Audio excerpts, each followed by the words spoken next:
তো বন্ধুরা, কেমন আছো তোমরা সবাই? আশা করো ভগবানের আশীর্বাদে তোমরা সবাই খুব ভালো আছো। এই ভিডিওটা কিন্তু জামাই ষষ্ঠীর পরের দিনের ভিডিও, মানে বৃহস্পতিবারের ভিডিও।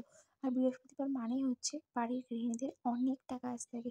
ঠাকুর পুজোর জায়গাটা ভালোভাবে পরিষ্কার করা, সে সমস্ত বাসন পরিষ্কার করে মেজে ধুয়ে ঠাকুর পুজো করা, মানে অনেকটা চাপ থাকে। তার মধ্যে সংসারের বাকি কাজকর্ম, রান্না বান্না, বাচ্চা সামলানো, এগুলো তো থেকেই থাকে।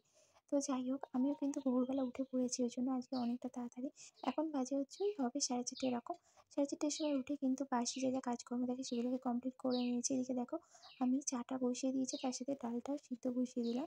ধুয়ে পরিষ্কার করে তারপরে চলে গেলাম ঠাকুরতলাটা ধুতে। ঠাকুরতলাটা একটু নোংরা হয়েছিল, সেগুলো একটু ভালোভাবে পরিষ্কার করে নিলাম। করে নিয়ে এসে দেখলাম এদিকে চাটা আমার কমপ্লিট হয়ে গেছে। একদিকে কিন্তু ভালোই হয়েছে, আমার একসাথে কিন্তু 3টে কাজ হয়ে গেলো। এদিকে ডাল সিদ্ধ করা, চা করা, আর এদিকে ঠাকুরতলা ধোয়া। এদিকে চলে আসলাম এদিকে জামা কাপড়গুলো মেলতে। যেহেতু জামা কাপড়গুলো আগের দিনে জল হয়েছিল, শুকনো হয়নি, সেই জন্য আবার আজকে যাচ্ছি জামা কাপড়গুলো মেলতে, মানে এক কাজ দুবার করে যাকে বলে। কী আর বলবো। তারপরেই চলে আসলাম এদিকে ফ্রিজে দেখতে কী রান্নার সবজি। এই সবজিটাকে কেটে কুটে নিয়ে এদিকে যে রান্নাটা হবে তার সরঞ্জামটা রেডি করে নিলাম। এদিকে দেখো আমার তরকারিটা কষছে, আমি কিন্তু তরকারি, ডাল আর এদিকে চাটনি কমপ্লিট করে নিচ্ছি। আর মেয়ের এদিকে ডিম সিদ্ধটাও বানিয়ে ফেলেছি। তারপরে যে সমস্ত বাসনগুলো পড়েছিল সেগুলো চটপট করে মেজে নিলাম। মেজে নিয়ে বেসিনটাকে ভালোভাবে একটু পরিষ্কার করে নিলাম, যেহেতু এতক্ষণের বাসনগুলো মাজা হচ্ছে একটু তেল চিটচিটে হয়ে গেছে।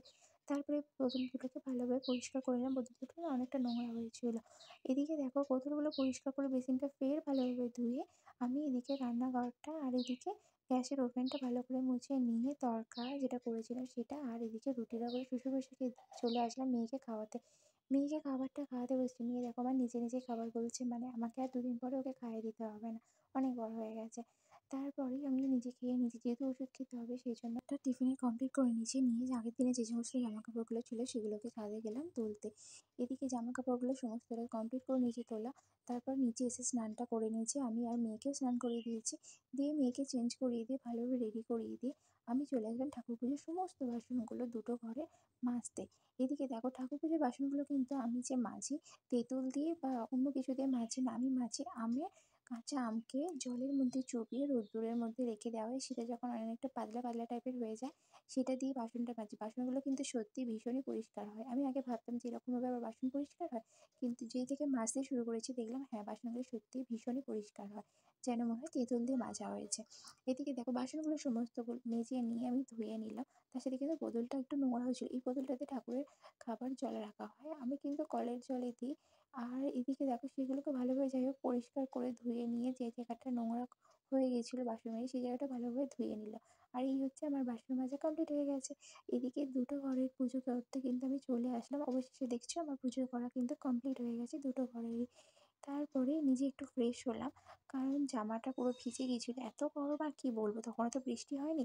এদিকে দেখো সব কাজ কমপ্লিট করে চলে আসলাম মেয়েকে খাওয়াতে। মেয়ে টিভি দেখতে দেখতে খাচ্ছে, তাও কিন্তু কিছুটা খাওয়ার পরে ও বায়না করছে যে ও আর খাবে না।